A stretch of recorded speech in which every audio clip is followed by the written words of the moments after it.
എന്താ നിന്റെ വിഷമം? അങ്ങനെ അതുമായിട്ടോ. അതായത് അതാ നിന്റെ വിഷമം.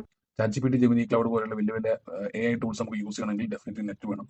ഇന്റർനെറ്റിന്റെ സഹായമില്ലാതെ നമ്മുടെ ലോക്കൽ ഫോണിൽ നമുക്ക് വേണ്ടി റൺ ചെയ്യുന്ന ഒരു AI അസിസ്റ്റന്റ് അങ്ങനെ ഉണ്ടാവും. It's powered by Google, called Gemma 4. ഇതിൽ നെറ്റിന്റെ ആവശ്യമില്ല.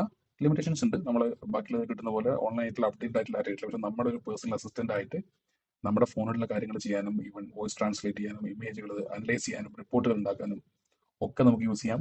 മെയിൻ ബെനിഫിറ്റ് എന്ന് പറയുന്നത് ഡേറ്റ പ്രൈവസിയാണ്. സോ ഡേറ്റ പ്രൈവസി നമുക്കറിയാം. നമ്മൾ ഈ ഓൺലൈനിൽ കൊടുക്കുന്ന എല്ലാ ഡാറ്റകളും ഈ വലിയ വലിയ കമ്പനികൾ ഏത് രീതിയിലാണ് അത് അനലൈസ് ചെയ്യുന്നതും ഏത് രീതിയിൽ അത് യൂസ് ചെയ്യുന്നത് നമുക്ക് ചുരുക്കം ആൾക്കാർക്ക് കൂടുതൽ ആൾക്കാർക്കും അത് ബോധ്യമുണ്ട്. സോ അതെങ്ങനെ യൂസ് ചെയ്യാം, എങ്ങനെ ഇൻസ്റ്റാൾ ചെയ്യാം എന്നുള്ളത് ഞാൻ കാണിച്ചു തരാം. നമ്മൾ ഗൂഗിളിൻ്റെ പ്ലേ സ്റ്റോറിൽ വന്നിട്ട് Google AI edge gallery type ചെയ്യാം. അത് കഴിഞ്ഞിട്ട് നമ്മൾ ആ ആപ്പിലേക്ക് വരിക, അത് ഓപ്പൺ ചെയ്യാം. ഇതാണ് ഗൂഗിളിൻ്റെ AI എഡ്ജ് ഗാലറി. ഇതിൽ വന്നു കഴിഞ്ഞാൽ അത് കണ്ടില്ലേ, ഏജൻറ്റ് സ്കിൽ എന്നുണ്ടല്ലേ, ഏജൻറ്റ് സ്കില്ല് നമ്മൾ പ്രസ് ചെയ്ത് കഴിഞ്ഞാൽ it will come to this option. So ഇവിടെ ജെമ 4 E2B-IT എന്ന് കാണാം. അത് ഒരു 2.6 GB ഉണ്ടാവും.